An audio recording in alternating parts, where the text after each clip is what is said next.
Hello दोस्तों, आप सबका मेरे यूट्यूब चैनल पे स्वागत है। तो आज हम अपना क्लास सिक्स्थ एनसीईआरटी का हिस्ट्री का चैप्टर 2 स्टार्ट कर रहे हैं। क्लास सिक्स्थ एनसीईआरटी का, और चैप्टर का नाम है on the trails of the earliest people. तो दोस्तों इस टॉपिक का मतलब है to investigate the life of the earliest humans to investigate the life of the earliest humans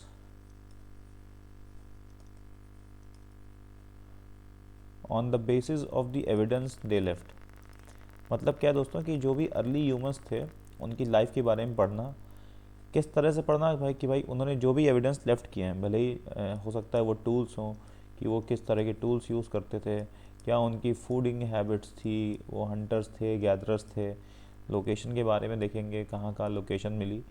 तो दोस्तों उन लोगों ने जो भी एविडेंस लेफ्ट किए हैं उनको धीरे धीरे इकट्ठा करना, उसके बारे में समझना, पढ़ना, और उस बेसिस पे उनकी लाइफ के बारे में स्टडी करना, इन्वेस्टिगेट करना। ये है इस टॉपिक का नाम।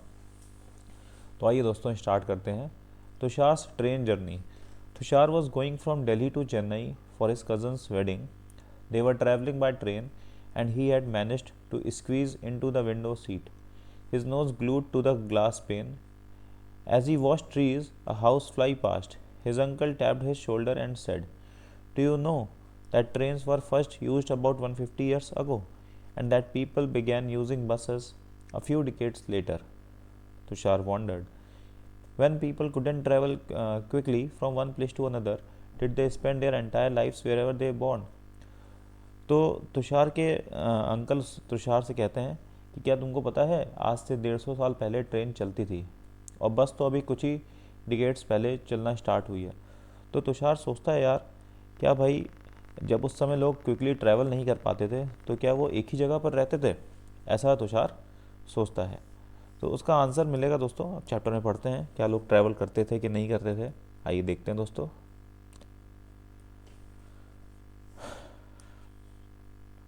The earliest people, why were they on the move. पहले जो लोग थे वो क्यों मूवमेंट करते थे, क्यों एक जगह से दूसरी जगह पर जाते थे दोस्तों। We know about people who lived in the subcontinent as early as 2 million years ago.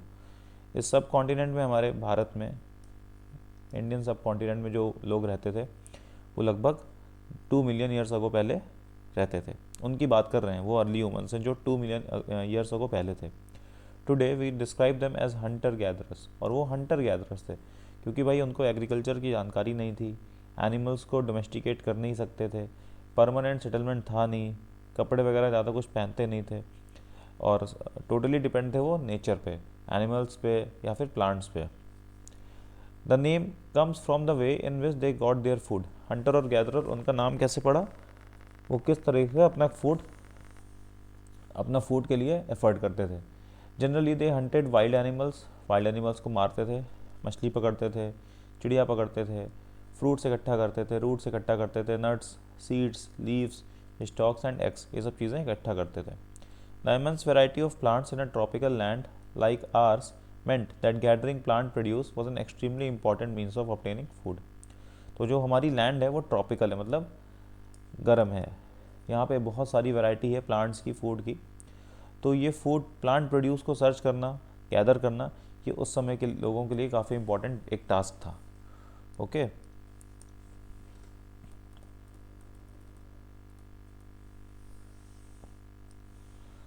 None of these things was easy to do. There are several animals that run faster than us, many that are stronger.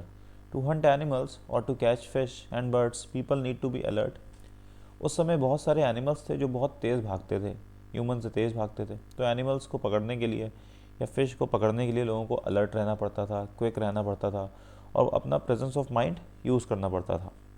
To collect plant produce you need to find out which plant और parts of plants are edible. भाई अगर हमें plant से food को collect करना है तो उस समय के लोगों के पास ये जानकारी थी कि भाई प्लांट के किस पार्ट को खाना है, किस पार्ट को नहीं खाना है, कौन सा पार्ट पॉइजनस है और कौन सा पार्ट एडिबल है। Edible means fit to be eaten, fit to be eaten, खाने योग्य। ऐसी कोई चीज़ जो खाने लायक होती है उसको दोस्तों एडिबल बोलते हैं इंग्लिश में, एडिबल। तो उस समय के लोगों के पास एटलीस्ट ये जानकारी थी, ये इन्फॉर्मेशन थी कि हमें प्लांट का कौन सा पार्ट खाना है, कौन सी चीज़ें नहीं खानी है, कौन सा पार्ट एडिबल है और कौन सा पार्ट पॉइजनस है। You also need to find about the seasons when the fruit ripen. और उस समय के लोगों के पास ये भी इन्फॉर्मेशन थी, वो ये भी जानते थे कि भाई किस सीज़न में कौन सा फ्रूट राइप होगा, पकेगा, कौन सा आम का सीज़न है या कौन कौन सा सीज़न अमरूद का है, किस सीज़न में कौन से फल आने हैं दोस्तों। ओके, चलिए आगे पढ़ते हैं। List the skills and knowledge that the children of these communities had. तो अभी थोड़ा सा पढ़ लेते हैं यहाँ पॉइंट, फिर स्किल्स और नॉलेज देखते हैं। Do you have this skills and knowledge. चलिए आगे बढ़ते हैं दोस्तों। There are at least 4 reasons why hunter gatherers moved from place to place. यहाँ पे हमें 4 रीज़न बताए गए हैं कि हंटर और गैदरर्स क्यों एक जगह से दूसरी जगह पर मूव करते थे। ओके, चलिए, तो पहला रीज़न, फर्स्ट रीज़न क्या है? If they had stayed at one place for a long time they would have eaten up all the available plant and animal resources, therefore they would have to go elsewhere in search of food. तो दोस्तों पहला reason बता रहे हैं कि अगर वो एक जगह रुकते तो वो वहाँ के सारे रिसोर्सेज ख़त्म कर देते खा पी के, यूटिलाइज़ करके, और वहाँ का सारे रिसोर्सेज ख़त्म हो जाते तो उनको दूसरी जगह मूव करना पड़ता। Okay, point number 2, second, animals move from place to place either in search of smaller prey or in case of deer and wild cattle in search of grass and leaves. That is why those who hunted them had to follow their movement. तो भाई जो लोग उस समय hunters थे वो भाई animals को मारते थे, और एनिमल्स भी तो शिकार करते थे भाई, तो एनिमल्स भी अपने शिकार के चक्कर में इधर उधर एक जगह से दूसरी जगह पे जाते थे, डियर को मारने के लिए, वाइल्ड कैटल को मारने के लिए, या ग्रास और लीव्स को खाने के लिए एक जगह से दूसरी जगह पे जाते थे। तो हंटर्स तो उनको फॉलो करते थे, तो भाई हंटर्स को भी मूवमेंट करना पड़ता था। ओके, थर्ड रीज़न देखते हैं दोस्तों। तीसरा रीज़न क्या है?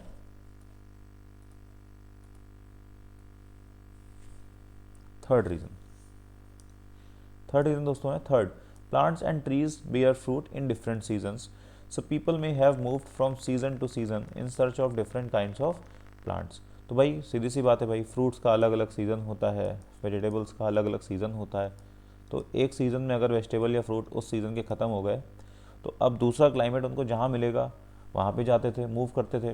तो people may have move from season two season in search of different kind of plants. तो एक सीज़न ख़त्म तो दूसरे सीज़न का वेट वो करते थे, या फिर उस पर्टिकुलर चीज़ के लिए वो दूसरी जगह पर जाते थे जहाँ पे उसके अकॉर्डिंग सीज़न मिलता हो। ओके, फोर्थ रीज़न क्या है? People, plants and animals need water to survive. लोगों को, प्लांट्स को या फिर एनिमल्स को पानी चाहिए। Water is found in lakes, streams and rivers, while many rivers and lakes are perennial with water throughout the years and others are seasonal. People living on their banks would have had to go in search of water during the dry seasons, winter and summer. Besides, people may have traveled to meet their friends and relatives. Remember, they traveled on foot. तो भाई उस समय के जो लोग होते थे भाई, वो पानी, देखिए वाटर उस समय बड़ा इंपॉर्टेंट है भाई सर्वाइवल के लिए, चाहे वो प्लांट्स हो, चाहे वो एनिमल्स हो, एनिमल्स के लिए भी इम्पॉर्टेंट है, प्लांट्स के लिए भी इम्पॉर्टेंट है, और ह्यूमंस के लिए भी इम्पॉर्टेंट है। तो भाई वाटर का इस समय सबसे फ्रेश रिसोर्सेज क्या था उस समय? वो थे रिवर्स भाई। और रिवर्स दो तरह की होती थी, पेरेनियल या फिर सीजनल। पेरेनियल क्या होती हैं भाई? जैसे गंगा रिवर जिसमें हमेशा पानी बना रहता है, और सीजनल रिवर्स हमारे साउथ इंडिया में होती हैं जिनका पानी गर्मियों में या फिर सर्दियों में सूख जाता है या पानी कम हो जाता है, तो पानी की तलाश में भी वो एक जगह से दूसरी जगह पर जाते थे। तो ये 4 रीजंस हैं। इन 4 रीजंस के बेसिस पे उस समय के लोगों की स्किल्स क्या क्या हो सकती हैं कि भाई उस समय के लोगों को प्लांट्स के बारे में जानकारी थी कि भाई प्लांट्स का कौन सा पार्ट खाना है, कौन सा पार्ट नहीं खाना है। पॉइंट नंबर 2, उनको एनिमल्स बिहेवियर के बारे में जानकारी थी कि उस समय के एनिमल्स का बिहेवियर क्या होता था, वो कहाँ से मूव कर रहे थे, कैसे उनका मूवमेंट होता था। उनको हंटिंग करनी आती थी। ओके दोस्तों, उनको टूल्स बनाने आते थे। भाई हंटिंग कैसे करेंगे? टूल से ही करेंगे। स्टोन टूल्स होते थे, वुड टूल्स होते थे, या फिर बोन टूल्स होते थे। ठीक है, पानी की तलाश कर लेते थे भाई, वाटर की तलाश, पानी की तलाश, और शेल्टर्स वगैरह अपने खुद बना लेते थे। तो ये सारी स्किल्स उस समय के लोगों में होती थी दोस्तों। ओके, आई होप जो इसके पहले क्वेश्चन पूछा था कि उस समय के लोगों में या बच्चों में स्किल्स क्या थी, तो ये सारी स्किल्स थी। ओके, चलिए आगे बढ़ते हैं। How do we know about these people? तो ये जो लोग हैं इनके बारे में हमें कैसे जानकारी मिली? तो दोस्तों हमने पढ़ा था चैप्टर 1 में आर्कियोलॉजिस्ट। आर्कियोलॉजिस्ट क्या होते हैं? जो पुरानी चीज़ों के हिस्टोरियन से पॉट मिल रहा है, स्टोन टूल्स मिल रहे हैं, इन सब चीज़ों की स्टडी करते हैं। ओके, उनको आर्कियोलॉजिस्ट कहते हैं, जो ओल्ड एंशियंट चीज़ों की स्टडी करते हैं। सो आर्कियोलॉजिस्ट को कुछ चीज़ें मिली जो हंटर गैदरर्स बनाते थे या फिर यूज़ करते थे। क्या क्या यूज़ करते थे भाई? अब वो हंटिंग करते थे, कुछ गैदरिंग करते थे, तो भाई सीधी सी बात है उनको स्टोन के टूल्स चाहिए, वुड के टूल्स चाहिए, बोन के टूल्स चाहिए, ये सब चीज़ें उनको चाहिए, जिसमें से स्टोन टूल्स सबसे लंबे समय तक सर्वाइव कर सकते थे। क्यों? क्योंकि वुड और बोन तो भाई over the period of time decompose हो जा रहे थे, इसलिए जो स्टोन टूल्स होते थे उस समय वो सबसे लंबे समय तक सर्वाइव करते थे दोस्तों। ओके,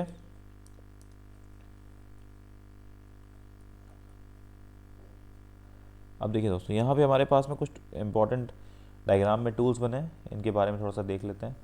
देखिए ये ABCDE, ये सब हमारे पास में स्टोन टूल्स हैं। ओके, ए में क्या बता रहा है? ए में हमारे पास में कुछ रफ और हैवी टूल्स हैं। These are the rough and heavy tools, काफ़ी देखिए बल्कि लग रहे हैं। ये कटिंग और चॉपिंग के लिए यूज़ हो सकते थे, कटिंग और चॉपिंग के लिए यूज़ होते थे। और ये कैसे बनते थे? These are made by hitting one stone against another, एक पत्थर से दूसरे पत्थर में मारते थे तो वो अपना रिक्वायर्ड शेप अपने अकॉर्डिंग बनाने की कोशिश करते थे। ओके, बी में देखिए थोड़े और फाइन है, थोड़ा सा शेप इम्प्रूव हुआ है, फाइन है, थोड़े से इम्प्रूव हुआ है, थोड़ी सी इम्प्रूवमेंट हुई है भाई बी में, ठीक है। और इनकी एजेस भी बेटर कटिंग एजेस हैं, मतलब चीज़ों को और टीयर करने के लिए काट सकते हैं, तो बेटर कटिंग एजेस हैं। सी में दोस्तों देखिए ये और ज़्यादा रिफाइंड है, देखिए और ज़्यादा छोटे हो गए, और ज़्यादा रिफाइंड है, ठीक है। इनकी शार्पनेस भी काफ़ी ज़्यादा दिख रही है एज़ कम्पेयर टू बी। ये जो बी वाले स्टोन्स हैं इससे सी वाले की शार्पनेस भी काफ़ी ज़्यादा है, इनको कैरी करना भी ज़्यादा ईजी है भाई, जितना बल्कि होगा उतना कैरी करना मुश्किल होगा। ओके, और डी वाले में देखते हैं दोस्तों, डी में क्या है? ये काफ़ी ज़्यादा स्मॉल है, देख सकते हैं आप लोग, काफ़ी ज़्यादा स्मॉल है ये, ठीक है। और इनको माइक्रोलिथ्स कहते थे, माइक्रोलिथ्स। ओके, क्यों? क्योंकि ये काफ़ी शार्प होते थे, काफ़ी शार्प स्टोन टूल्स बनते थे इनसे। और इनका टाइम पीरियड देखिए यहाँ बताया गया है, these were made about 10,000 years ago. और ये ई में क्या बता रहे हैं? These are the natural pebbles, nature में जो नेचुरल पेबल्स पत्थर वगैरह मिलते हैं समुद्र किनारे या फिर नदियों किनारे, ये सारे पत्थर हैं। ओके, ये सिंपल टास्क के लिए यूज़ होते थे। ओके, सिंपल टास्क कुछ भी है भाई, कुछ पीसना वीसना है या जानवर को हटाना है, भागना है, भगाना है, ठीक है, खुद की सेफ्टी के लिए यूज़ कर सकते थे, पत्थर वत्थर मारते थे। ओके, तो ये हमारे हो गए पत्थरों के बारे में जानकारी। चलिए आगे बढ़ते हैं। अब देखिए यहाँ पे इन स्टोन्स का यूज़ बताया गया है कि भाई क्या क्या यूज़ थे। Some of the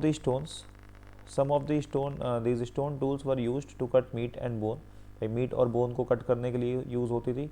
scrap bark from trees से बार्क निकालने के लिए। चैप्टर 1 में हमने क्या पढ़ा था कि भाई बर्क एक ट्री है जो हिमालय से मिलता है, इसकी बार्क पे लोग लिखते थे पहले, जिसको हम लोग मैन्युस्क्रिप्ट्स कहते थे। तो भाई बार्क निकालने के लिए भी कुछ ना कुछ चीज़ें लगती होंगी, तो उस समय अर्ली ह्यूमंस क्या यूज़ करते थे? स्टोन टूल्स वगैरह यूज़ करते थे बार्क को निकालने के लिए। एंड हाइड्स एनिमल स्किन को भी निकालने के लिए यूज़ करते थे। चॉप फ्रूट एंड रूट्स सब में have been attached to handles of bone और वुड, भाई बोन या वुड की हैंडल है, उसके आगे कुछ पत्थर वत्थर से बांध लिया तो काम आ रहा है भाई, देखिए है ना। इससे स्पेयर्स एरो वगैरह बनाते थे या स्पेयर्स बनाते थे, भाला बनाते थे।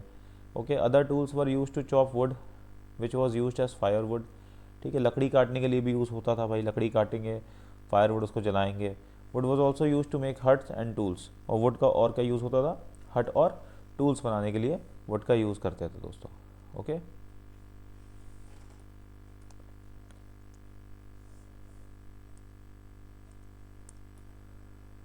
तो लिखिए यहाँ पे दोस्तों क्या कर रहे हैं, यहाँ देखिए कुछ डायग्राम में हमने कुछ डिपिक्ट करने की कोशिश कर रहे हैं। यहाँ पे ये देखिए, यहाँ पे ये ट्री बना हुआ है और यहाँ पे ये स्टोन टूल की हेल्प से बार्क को स्क्रैप कर रहे हैं।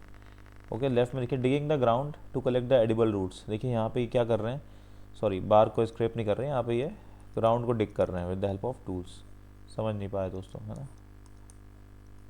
और राइट में क्या कर रहे हैं? Stitching cloth made out of animal skin, जो एनिमल स्किन से उससे क्लोथ को स्टिच कर रहे हैं कि पत्थर है ज़बरदस्ती उसके अंदर घुसाने की कोशिश कर रहे हैं। तो यहाँ पे क्या कर रहे हैं, डिगिंग द ग्राउंड, ज़मीन खोद रहे हैं ताकि उनको कुछ एडिबल रूट्स मिल पाए, जैसे पोटैटो वगैरह के एडिबल रूट्स हैं। वैसे उस समय भी कुछ उनको पता था भाई कि कौन सी रूट्स खानी है, कौन सी रूट्स नहीं खानी है, क्या नुकसान कर रहा है क्या नहीं नुकसान कर रहा है, उनको सब जानकारी थी। स्मार्ट थे भाई, ऐसे ही नहीं, अर्ली ह्यूमंस थे, स्मार्ट पीपल थे। ओके, चलिए मैप 2 देखते हैं दोस्तों। मैप 2 में ये कुछ हमें जानकारी देने की कोशिश कर रहे हैं। Look at map 2। अच्छा दोस्तों, अभी इसके बाद देखिए एनिमल स्किन के बारे में बात हुई। तो एनिमल स्किन का बेसिकली कहाँ कहाँ यूज़ हो रहा था, क्लोथ्स बनाने में यूज़ कर रहे थे, और हट्स को कवर करने के लिए, जो भी वुडन हट्स बनाते थे उसको कवर करते थे, कपड़े से ढकते थे। ओके, और स्टोन टूल्स का भी हमने देखा क्या क्या था, stitching skins, okay, cutting and shaping Heights, मतलब एनिमल स्किन को काटने के लिए, इन सब के लिए यूज़ कर रहे थे। ओके, आइए आगे बढ़ते हैं दोस्तों। Choosing a place to live in, तो भाई वो कहाँ कहाँ रहते थे, किस तरह के प्लेस को सेलेक्ट करते थे भाई, आइए देखते हैं। Look at map 2 below, map देखते हैं अभी। All the places marked with red triangles are sites which archaeologist have found evidence of hunter and gatherers. कह रहा है यहाँ पे रेड ट्रायंगल में जो जो साइट है वहाँ पे आर्कियोलॉजिस्ट को हंटर गैदरर्स मिले, और ऐसे बहुत सारे प्लेसेस मिले। Many sites were located near source of water, river and lakes. तो वाटर के पास ही क्यों, क्योंकि भाई वाटर के पास लगभग सारी चीज़ों की अवेलेबिलिटी होती है, पानी है और मिट्टी फर्टाइल है, जंगल है, एनिमल्स हैं, तो ये सब चीज़ें ईजिली मिल जाती थी। आइए दोस्तों मैप को देखते हैं, मैप में क्या चीज़ें मिल रही हैं हमें।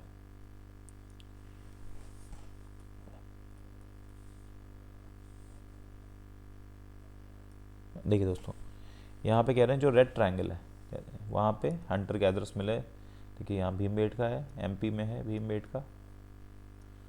ओके, हंसी है, कर्नाटक में है, कर्नाटका में है, कुरनूल भी कर्नाटक में ही है हमारा। तो यहाँ पे हमें हंटर गैदरर्स मिले। और देखिए यहाँ पे ये जो ब्लू हमारे ब्लू कलर के ये स्क्वायर बॉक्सेस बने हैं, डार्क बॉक्सेस, ये सब हमारी बेसिकली कैसी साइट्स हैं, ये सब नियोलिथिक साइट्स हैं। ओके, नियोलिथिक साइट्स हैं ये सब दोस्तों, नियोलिथिक साइट्स हैं। ओके, और ये जो रेड ट्रायंगल है जिसमें हमारा कुरनूल केव्स मिला, या फिर हुंस्की मिला, या फिर भीमबेटका मिला, ये सब पेलियोलिथिक साइट्स हैं।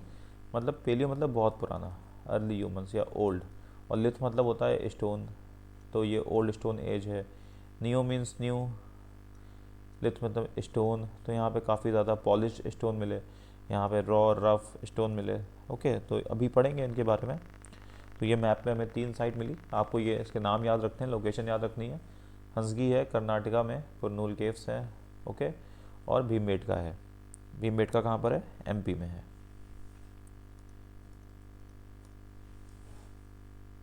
ये देखिए दोस्तों, ये हमारा भीमबेटका है मध्य प्रदेश में।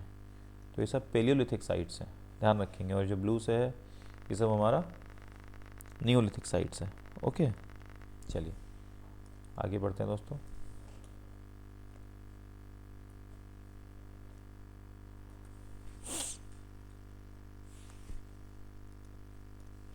As stone tools were important, people tried to find places where good quality of stone was easily available.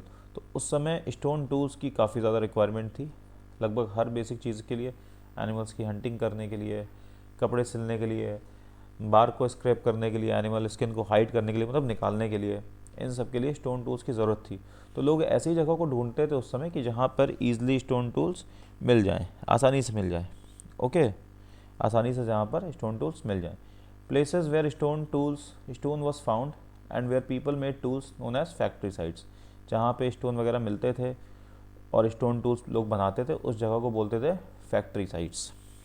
Okay, stone tools भाई किस लिए यूज़ हो रहे थे, भाई कटिंग के लिए यूज़ होते थे, हंटिंग के लिए यूज़ होते थे, डिगिंग के लिए यूज़ होते थे,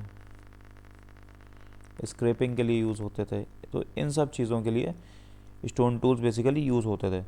तो इसीलिए जो उस समय के लोग थे, they search for places where good quality stone was easily available. इसलिए लोग उस समय ऐसी जगह ढूंढते थे जहाँ पे अच्छी क्वालिटी के स्टोन मिले। ऐसा नहीं है कि एक दो बार में ख़राब हो जाए, टूट जाए, ऐसा नहीं, अच्छी क्वालिटी के स्टोन ढूंढते थे। ओके, फैक्ट्री साइट्स क्या होते थे भाई? फैक्ट्री साइट की बात कर लें। फैक्ट्री साइट मतलब जहाँ पे स्टोन मिलते थे, जहाँ पर स्टोन मिले आर्कियोलॉजिस्ट को, stone was found. Second, tools were made, पत्थर भी मिले और उनसे टूल्स बने हुए टूल्स भी मिले, उनको बोलते थे factory site. Okay, how do we know where these factories वर?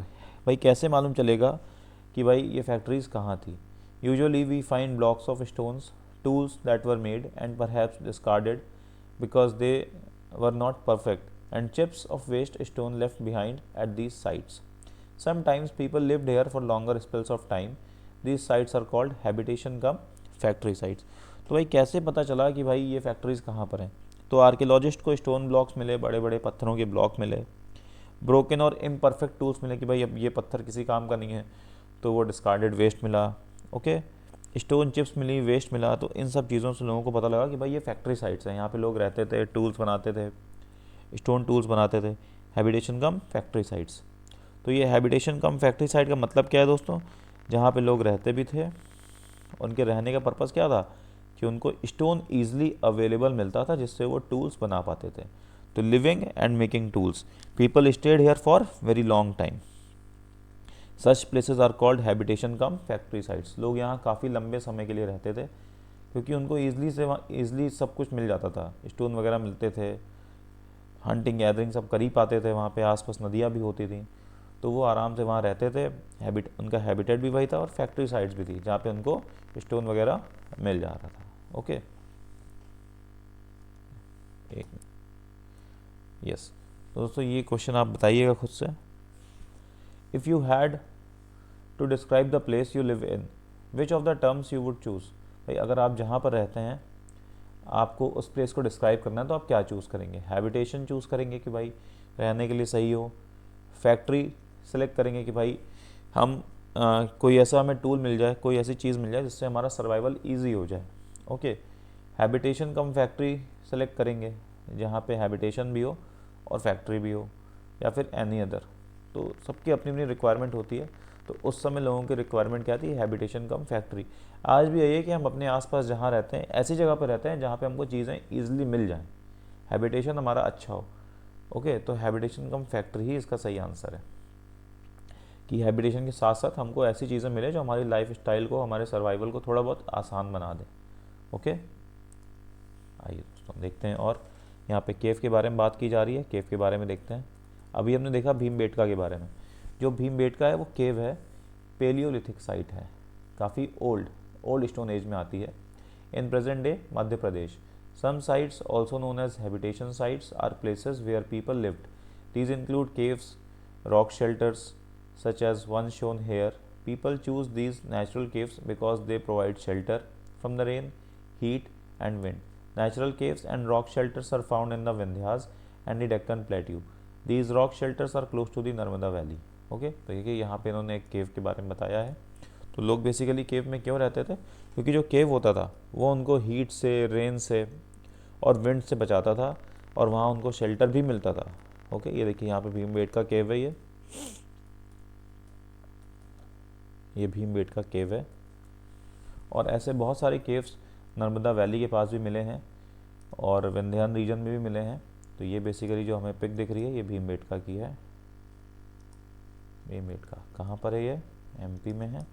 और ये किस स्टोन एज की है? ये palaeolithic old stone age site है, पेलियोलिथिक एज की है, जो कि आपकी 2 मिलियन ईयर्स अगो से 12,000 ईयर्स तक आती है। 12,000 ईयर्स से लेकर के आपकी 10,000 तक आपकी मेसोलिथिक आती है, 10,000 तक। और 10,000 के बाद से जो आपकी स्टेज स्टार्ट होती है वो बेसिकली आपकी नियोलिथिक है। ओके, चलिए आगे समझते हैं दोस्तों।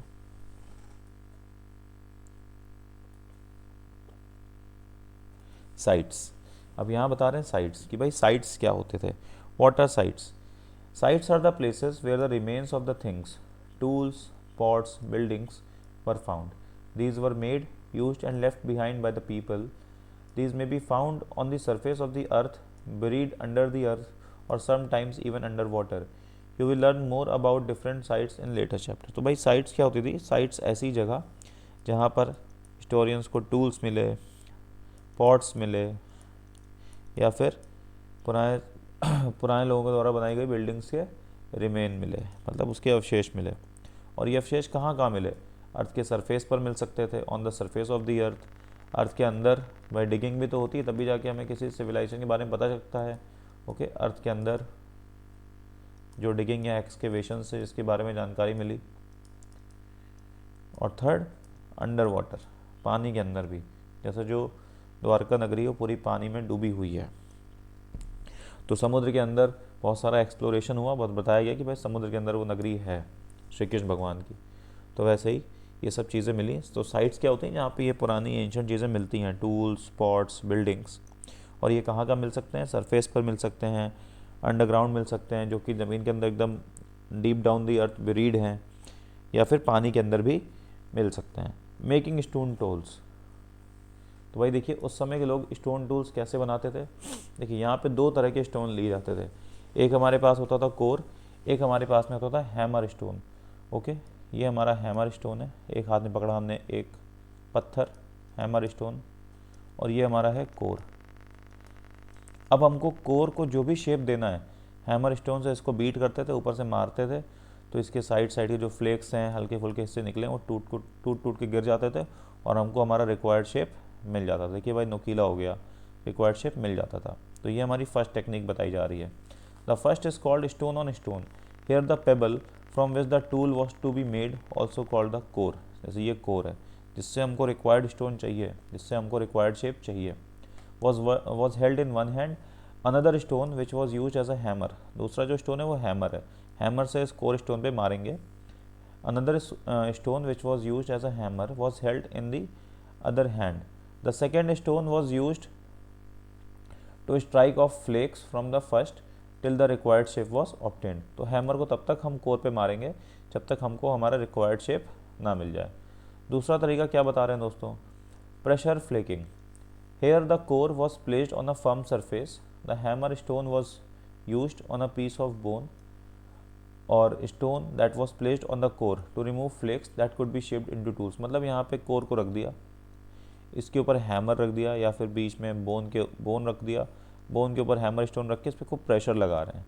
तो प्रेशर लगाने से जो इसके अगल बगल के फ्लेक्स, मतलब दाएं बाएं कुछ रफ चीज़ें या फिर इरेगुलर स्ट्रक्चर्स निकलें वो टूट जाएं। तो प्रेशर लगा करके जो हम जब रिक्वायर्ड शेप ऑब्टेन करते हैं उसको बोलते हैं प्रेशर फ्लेकिंग। ओके, तो पहली टेक्निक क्या है? Stone on stone.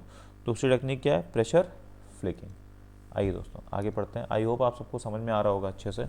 कोई भी डाउट हो तो आप पूछ सकते हैं कमेंट करके, कोई इश्यू नहीं है।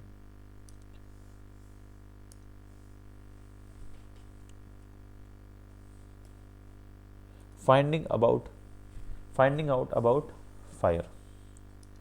फायर के बारे में भाई जानकारी कहाँ से मिली? आइए दोस्तों देखते हैं। Evidence of fire. तो भाई सबसे पहले जो एविडेंस है वो हमें कुरनूल केव से मिले। रेड ट्रायंगल अभी देखा था हमने, कुरनूल केव से मिले। ये भी कर्नाटका में है भाई। ओके, और इससे हमको ये मालूम चलता है कि भाई उस समय के लोग फायर का यूज़ करते थे। क्योंकि यूज़ करते थे भाई लाइट के लिए, light as a source, meat को पकाने के लिए, और जानवरों को डराने के लिए, और वार्मथ के लिए भी, गर्मी के लिए भी यूज़ करते थे। तो इन सब चीज़ों के लिए उस समय के लोग फायर का यूज़ करते थे as a source of light. बहुत ईजी है ये सब, बस आपको समझना है, अंडरस्टैंडिंग अपनी बनानी है।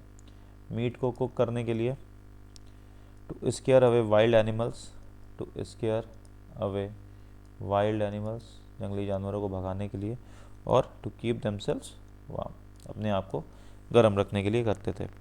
तो this was a major technological discovery in human history. भाई जानते हैं भाई फायर की जो डिस्कवरी है वो काफ़ी ज़्यादा इंपॉर्टेंट है, मेजर डिस्कवरी है। ओके, आइए आगे पढ़ते हैं दोस्तों। अ changing environment. A changing environment. Around 12,000 years ago, there were major changes in the climate of the world with a shift to relatively warm condition. ये 12,000 साल पहले जो हमारा एनवायरनमेंट था वो काफ़ी ज़्यादा चेंज हो रहा था। ठीक है। जो हमारा एनवायरनमेंट था वो और थोड़ा गर्म हो रहा था, वार्म हो रहा था और स्टेबल हो रहा था, मतलब फ्रीक्वेंटली मौसम चेंज नहीं हो रहा था, तो गर्मी आ रही थी और स्टेबिलिटी आ रही थी। In many areas this led to the development of grassland, बहुत जगह ग्रासलैंड बने इसी वजह से, मौसम के चेंज होने की वजह से, क्लाइमेट के चेंज होने की वजह से बहुत जगह डेवलप हुए ग्रासलैंड्स। ओके, अब भाई ग्रासलैंड आएगा तो क्या होगा भाई, ग्रासलैंड आएगा भाई तो भाई वहाँ पे जो जानवर चरते हैं उन जानवरों की वैल्यू बढ़ेगी, नंबर बढ़ेगा उनका, तो भाई देखिए जानवर के नंबर भी बढ़े। This led to the increase in the number of deer, antelope, goat, sheep, cattle, that is animals that survived on grass. तो भाई जब ग्रासलैंड इंक्रीज हुआ due to the change in the climatic conditions, तो increase in the number of these animals जो कि directly और indirectly grass पे dependent है। कौन कौन से एनिमल्स हैं, डियर, एंटीलोप, शिप, कैटल, गोट, इनकी संख्या भी धीरे धीरे बढ़ने लगी। ओके, अब उस समय के जो लोग थे उन्होंने इन जानवरों के पैटर्न्स को ऑब्जर्व करना स्टार्ट कर दिया, इनकी फूड हैबिट्स को ऑब्जर्व करना स्टार्ट कर दिया, इनके ब्रीडिंग सीजन को ऑब्जर्व करना स्टार्ट कर दिया कि भाई ये क्या खा रहे हैं, कब ब्रीड कर रहे हैं। It is likely that this help people to start thinking about herding and rearing these animals themselves. Fishing also became important. तो जब लोगों ने इनकी फूड हैबिट्स, इनके ब्रीडिंग सीजन को ऑब्जर्व किया, तो उसी समय से लोगों के दिमाग में आई क्या, हर्डिंग, कि भाई जानवर पाला जाए। ओके, जानवरों को रियरिंग, चराया जाए, और उनको डोमेस्टिकेशन, यहीं से स्टार्टिंग होती है डोमेस्टिकेशन की। ओके, तो डोमेस्टिकेशन स्टार्ट किया जाए, तो ये एक बिगनिंग थी। जब लोगों ने, जब क्लाइमेट चेंज हुआ 12,000 साल पहले, क्लाइमेट थोड़ा सा वार्म स्टेबल हुआ, तो ग्रासलैंड डेवलपमेंट हुआ और ग्रास पे डिपेंडेंट एनिमल्स के नंबर भी इंक्रीज़ हुए। तो उस समय जो लोग थे उन्होंने इन जानवरों के पैटर्न को ऑब्ज़र्व किया, फूड हैबिट्स को ऑब्ज़र्व किया, उसके बारे में सीखा, और धीरे धीरे उनको समझ आया कि भाई हर्डिंग भी कर सकते हैं, रियरिंग भी कर सकते हैं, फिशिंग भी उन्होंने धीरे धीरे स्टार्ट कर दी। This was also a time when several grain bearing grasses, इस समय बहुत सारी ग्रेन बियरिंग ग्रासेस जैसे कि वीट, बार्ले, राइस अपने आप बहुत जगह नेचुरली ग्रो कर गई। Man, women and children probably collected these grains as food, लोगों ने, बच्चों ने, आदमियों ने, औरतों ने इन ग्रेन्स को एज अ फूड कलेक्ट करना स्टार्ट कर दिया और सीखा, and learn where they grew and when they ripened, और ये भी सीखा कि भाई वो कब ग्रो कर रहे हैं, उनका सीज़न कब आ रहा है, और कब वो पक रहे हैं, कब उनको हार्वेस्ट करना है, ओके, कब उनका कल्टीवेशन करना है, धीरे धीरे सीखने लगे। This may have led them to think about the growing plants on their own, मतलब यहीं से स्टार्ट हुआ क्या, एग्रीकल्चर। एग्रीकल्चर दोस्तों पैलियोलिथिक में नहीं था, नियोलिथिक में आया है, सेटलमेंट और ये सब नियोलिथिक में आया है। इसकी स्टार्टिंग जो है एग्रीकल्चर की स्टार्टिंग हो गई थी अर्ली नियोलिथिक से या फिर लेट मेजोलिथिक से। ओके, नेम एंड डेट्स पढ़ लेते हैं दोस्तों, आइए आगे पढ़ते हैं।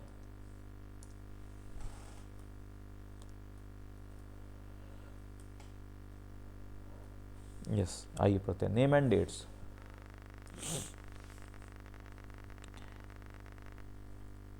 Archaeologist have given lengthy names for the time that we are studying, जो भी हम समय के बारे में पढ़ रहे हैं आर्कियोलॉजिस्ट ने उनको लंबे लंबे नाम दिए हैं भाई, ठीक है, जैसे पैलियोलिथिक, नियोलिथिक, ये सब बताया है। They called the earliest period called the Palaeolithic, सबसे पहले का जो पीरियड था उसको बताया उन्होंने पैलियोलिथिक। पैलियो का मतलब क्या होता है दोस्तों, ओल्ड, और लिथोस मतलब होता है stone. The name points to the importance of finds of the stone tools, कि भाई सबसे पहले, सबसे पुराने जो स्टोन एज थी उसको पैलियोलिथिक एज कहा गया। पैलियोलिथिक का पीरियड क्या था भाई, 2 मिलियन ईयर्स अगो से लेकर के 12,000 ईयर्स अगो तक। This long stretch of time is divided into lower, middle and upper Palaeolithic. भाई पैलियोलिथिक इन्होंने 3 पार्ट कर दिया, lower, middle and upper. This long span of time covers 99% of human history. भाई सोचिए 2 मिलियन ईयर्स अगो से लेकर के 12,000 साल तक, इस समय ऑलमोस्ट 99% ऑफ ह्यूमन हिस्ट्री है। उसके बाद हम जो कुछ पढ़ रहे हैं वो 1% ही है, क्योंकि उसके बारे में हमको ज़्यादा जानकारी नहीं थी, तो बहुत सारी चीज़ें हमको नहीं भी पता है उस समय की। ओके, 12,000 से 10,000 साल तक जो टाइम पीरियड था उसको बोलते हैं mesolithic, that is middle stone. इस समय स्टोन टूल्स क्या हुए थे भाई, काफ़ी टिनी, छोटे हो गए थे, शार्प हो गए थे, इसलिए इनको माइक्रोलिथ्स बोलते हैं। तो भाई माइक्रोलिथ का टाइम पीरियड कब, माइक्रोलिथ्स कब आए, ये आए हमारे पास में मेजोलिथिक में। मेजोलिथिक में इसका टाइम पीरियड क्या था मेजोलिथिक का, 12,000 से 10,000 साल पहले।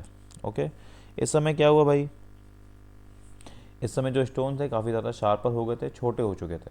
ओके, माइक्रोलिथ का यूज़ कहाँ करते थे, they stuck on the handles of bone and wood to make tools such as saws and sickles. इससे सॉज और सिकल्स वगैरह बनाते थे।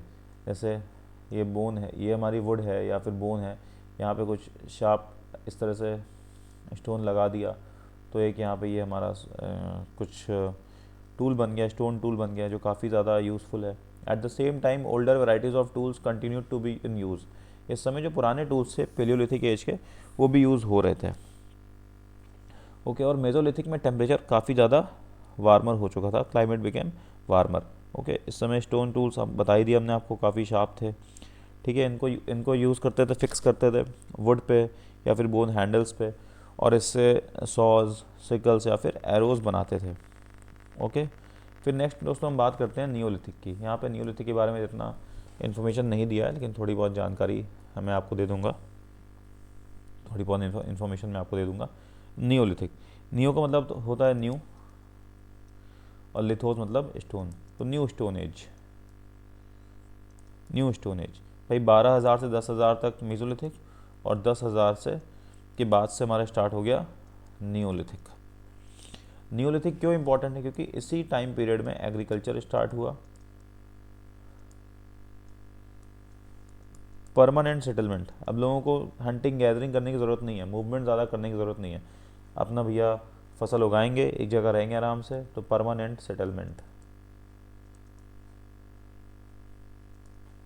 डोमेस्टिकेशन ऑफ एनिमल्स, जानवरों के पैटर्न को ऑब्जर्व किया, ब्रीडिंग सीजन को देखा, रियरिंग और हर्डिंग स्टार्ट कर किया। ठीक है, तो डोमेस्टिकेशन ऑफ एनिमल्स भी स्टार्ट हो गया। तो ये बेसिकली हमारे कुछ नाम थे, एजेस आपको नाम याद रखना है, palaeolithic, mesolithic and neolithic. Palaeolithic के उसके तीन पार्ट किए गए, लोअर, मिडिल और अपर। मेजोलिथिक में माइक्रोलिथ्स आए। मेजोलिथिक में जो हमारा क्लाइमेट था थोड़ा सा वार्मर हो चुका था। उसके बाद 10,000 ईयर्स अगो के बाद से जो स्टेज आई वही हमारी नियोलिथिक। नियोलिथिक में जो लोग थे वो एग्रीकल्चर, परमानेंट सेटलमेंट और डोमेस्टिकेशन ऑफ एनिमल्स सीख चुके थे, तो उनको ज़्यादा हंटिंग गैदरिंग करने की ज़रूरत नहीं थी, बहुत ज़्यादा मूवमेंट करने की ज़रूरत नहीं थी। ओके, आइए rock paintings and what they tell us. देखिए यहाँ पे रॉक पेंटिंग्स के बारे में बता रहा है कि भाई रॉक पेंटिंग्स क्या होती थी और वो हमें उस समय क्या बताती थी। ओके, तो अगर हम डायग्राम को थोड़ा सा ऑब्जर्व करें दोस्तों, तो देखेंगे हम यहाँ पे रॉक पेंटिंग्स एक बनी हुई है, छोटी सी rock painting. Many of the caves in which these early people lived have paintings on the walls. उस समय जो अर्ली पीपल केव में रहते थे वो उस केव की वॉल पे कुछ पेंटिंग बनाते थे। जैसे यहाँ पे दिख रहा है कि कोई एक आदमी है, अर्ली ह्यूमन है, ये किसी हिरन वगैरह को दौड़ा रहा है, हंटिंग करने की कोशिश कर रहा है। Some of the best examples are from Madhya Pradesh and southern UP. These painting show wild animals drawn with great accuracy and skill. देखिए उस समय ये पेंटिंग जैसी भी है, लेकिन इसको देख करके हम इस पिक्चर को डिपिक्ट कर लेंगे, बता लेंगे भाई कि इस पिक्चर में क्या हो रहा है। सोचिए उनके थॉट्स, उनकी स्किल कितनी क्लियर है, कितने अच्छे से बना रहे हैं अपने थॉट्स को, कितने अच्छे से एक्सप्रेस करते हैं। तो they were the good painters also. सोचिए रॉक पे पेंटिंग करना कितना मुश्किल है भाई, इमिटेट करना कितना मुश्किल है, बहुत ही मुश्किल काम है भाई। ओके, चलिए हु डिड वॉट। अब भाई कैसे मालूम चलेगा भाई किसने क्या बनाया, ये पेंटिंग किसने बनाई, किसी फीमेल ने बनाई, बच्चों ने बनाई, क्या था, किसने बनाई। ओके, तो ऐसा कुछ नहीं है। अब इसके बारे में ज़्यादा जानकारी हमारे पास में है नहीं कि भाई किसने क्या काम किया। We have seen that the earliest people hunted, उस समय के लोग hunted, gathered plant, produce, made stone tools and painted on cave walls. उस समय के लोग हंटिंग करते थे, प्लांट प्रोड्यूस को इकट्ठा करते थे, स्टोन टूल्स बनाते थे और केव वॉल्स पे पेंटिंग करते थे। Is there any way of finding out whether women hunted और मैन मेड स्टोन टूल्स। क्या ऐसा कोई तरीका है कि हम मालूम कर पाएँ कि भाई विमेन हंटिंग करती थी या मैन स्टोन टूल्स बनाते थे? ऐसा कोई तरीका नहीं है। तो हम ये कह सकते हैं at present we do not really know, however there are at least two possibilities. It is likely that both men and women may have done many of these things together. It is also possible that some tasks were done only by women and other only by men, and again there could have been different practices in different parts of the subcontinent. तो भाई ऐसा हो सकता है कि भाई man और women अलग अलग काम करते हों या बहुत सारे काम मिलजुल के करते हों, तो ऐसा कुछ कहा नहीं जा सकता, इसके बारे में कोई जानकारी नहीं मिलती है कि भाई पेंटिंग कौन बनाता था, टूल्स कौन बनाते थे, ऐसे कोई स्पेसिफिक जानकारी हमें नहीं मिल पाती है। ऑस्ट्रिचेस इन इंडिया, ऑस्ट्रिच की बात की गई भाई। Ostriches were found in India during the palaeolithic period. Large quantities of ostrich egg shells were found at Patna in Maharashtra. Designs were engraved on some pieces, while beads were also made out of them. Okay, तो उस समय ostrich, India में ostrich के कुछ अवशेष मिले, remains मिले palaeolithic period में। उनके एग शेल से बीड्स बनी हुई बीड्स मिली। बीड्स क्या होती थी, ऐसे गोल गोल होता था, उसके बीच में छोटा सा छेद होता था, उसको थ्रेडिंग करते थे, आपस में जोड़ते थे। जैसे आपने देखा होगा कि भाई कोई आदि मानव की कम्युनिटी है, किसी ट्राइब की कम्युनिटी है, तो वो अपने गले में बड़ी बड़ी माला पहने रहते थे, तो वो उनकी कम्युनिटी का इंडिकेशन भी होता था। तो यही छोटे छोटे बीड्स होते थे, ये शेल से बनते थे, स्टोन से बनते थे, या फिर बोन से बनते थे, तो यूज़ करते थे। Okay, what do you think the beads could have been use for? तो ज्वेलरी के लिए बीड्स यूज़ करते थे, ब्रेसलेट्स, कम्युनिटी सिंबल भी होता था, कम्युनिटी सिंबल कि भाई गले में बड़ी बड़ी माला पहने रहते हैं ना आदिवासी, देखा होगा आपने मूवीज़ में या किसी फ़ोटो में कहीं ना कहीं। तो इससे हमको ये मालूम चलता है कि वो सिर्फ हंटर गैदरर्स नहीं थे, उनको बीड्स या फिर ज्वेलरी या फिर एस्थेटिक इन सब के बारे में भी जानकारी थी। Where do we find ostriches today? भाई आजकल ऑस्ट्रिचेस कहाँ मिलेंगी हमको ज़्यादा? अफ्रीका में मिलेंगी या फिर वेस्ट एशिया में मिलेंगी? तो कमेंट करके बताइएगा, और कोई जगह अगर आपको पता हो कि ऑस्ट्रिच और हमें कहाँ मिल सकती हैं। वैसे के लिए अफ्रीका में मिलेंगे और वेस्ट एशिया में। ओके, चलिए नेक्स्ट पढ़ते हैं। हंसगी, अ क्लोजर लुक। हंसगी के बारे में बता रहे हैं, अभी मैप में देखा था, कर्नाटका में भाई, ये भी हमारा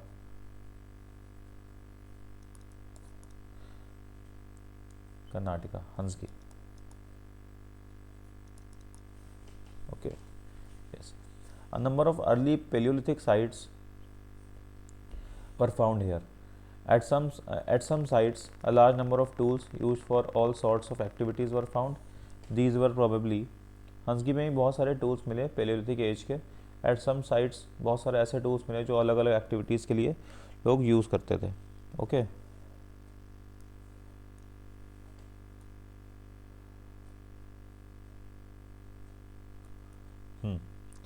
और ये टूल्स बेसिकली कहाँ से मिले?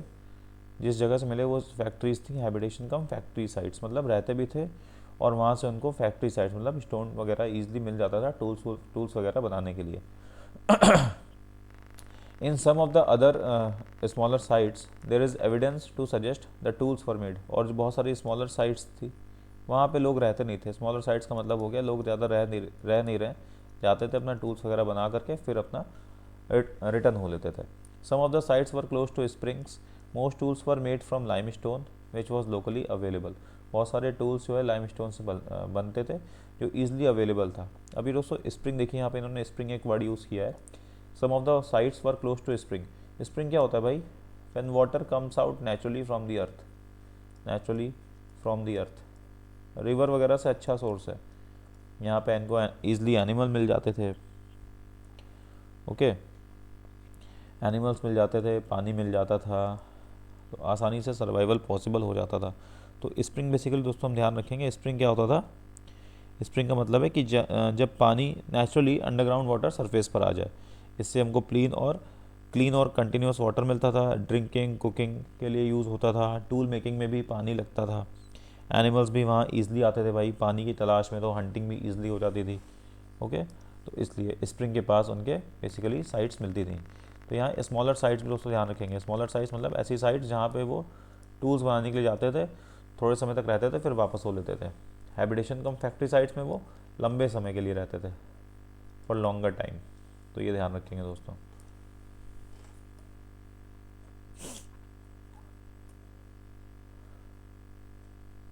अब यहाँ दोस्तों फ्रांस के बारे में बता रहा है। Find France in your Atlas, the painting below from a cave in France. This site was discovered by our school children, by 4 school children more than 100 years ago. Paintings like this were made between 20,000 and 10,000 years ago Many of these were of animals such as wild horses, aurochs, bison, woolly rhinoceros, reindeer, bear painted in bright colors. These colors were made from the minerals like ochre, iron ore, and charcoal. It is possible that these paintings were done on a ceremonial occasions, or perhaps they were made for special rituals performed by hunters before they went in search of prey. तो यहाँ कुछ paintings के बारे में बता रहे हैं दोस्तों, जो कि 20,000 से 10,000 साल पुरानी पेंटिंग है। इसमें बाइसन, ऑरोक्स, वोली राइनोसरोज, रेनडियर्स, बियर, ये सब बने हैं। और ऐसा बताया जा रहा है यहाँ पे कि ये पेंटिंग्स किसी स्पेशल ओकेजन के लिए ही बनाई होगी, या फिर स्पेशल रिचुअल पे ही बनाई गई होगी, जब हंटर्स अपनी हंटिंग के लिए निकल रहे होंगे तब ये पेंटिंग बनाई जाती थी। ओके, तो देखिए बड़ा सा बुल दिख रहा है, बाइसन दिख रहा है ना। तो ये पेंटिंग्स, तो मतलब वहाँ के लोग अच्छे पेंटर्स भी थे, उस समय के लोग अच्छे पेंटर्स थे, टूल्स बना लेते थे, हंटिंग की नॉलेज थी, ओके, प्लांट की नॉलेज थी, ओके, अपना सोर्स, शेल्टर, केव, ये सब बनाना जानते थे। तो वो सब काफ़ी स्किल्ड लोग थे। ओके, और फायर की भी डिस्कवरी हो चुकी थी, न्यूलिथिक एज भी आया था, इसमें एग्रीकल्चर या फिर परमानेंट सेटलमेंट की भाई अब एक ही जगह रहेंगे, ज़्यादा दौड़े भागेंगे नहीं, तो उन्होंने एग्रीकल्चर भी सीख लिया। तो इस तरह से दोस्तों उस समय के लोगों के पास काफ़ी ज़्यादा अच्छी जानकारी थी और स्किल थी, देवर स्किल्ड। आई होप दोस्तों आपको ये चैप्टर अच्छे से समझ में आया होगा। कोई भी डाउट हो, कोई भी डाउट आप कमेंट करके पूछिएगा, मैं पूरी कोशिश करूँगा आपको रिप्लाई करने में। ओके, और देखते हैं इसमें क्या है। और कुछ नहीं दोस्तों, इसमें थोड़े बहुत क्वेश्चन है, ये क्वेश्चन आप लोग लगा लीजिएगा। ओके, देखिए ग्रासलैंड जैसे डेवलप हुए, सेकंड क्वेश्चन देखिए, ग्रासलैंड डेवलप हो रहा है कब? 12,000 साल पहले, जब क्लाइमेट थोड़ा सा चेंज हुआ था। Okay, hunter and gatherers choose to live in caves and rock shelters because, क्यों भाई? क्योंकि वो रेन, विंड या हीट से उनको बचाता था, उनको शेल्टर प्रोवाइड करता था। Early people painted on the walls of the caves in Hunsgi, tools were made of, Hunsgi में कैसे टूल्स मिले, स्टोन टूल्स मिले। तो ये सब बेसिकली आपको ध्यान रखना, थोड़ा बहुत प्रैक्टिस करेंगे, रीडिंग करेंगे, समझेंगे, टॉपिक की अच्छी अंडरस्टैंडिंग लेंगे तो समझ में आएगा दोस्तों। तो चलिए दोस्तों, आज के लिए इतना ही। अगला टॉपिक चैप्टर 3 जल्दी ही मैं आपके लिए लेकर के आऊँगा। सो चलिए, थैंक यू दोस्तों, बाय बाय, गुड नाइट।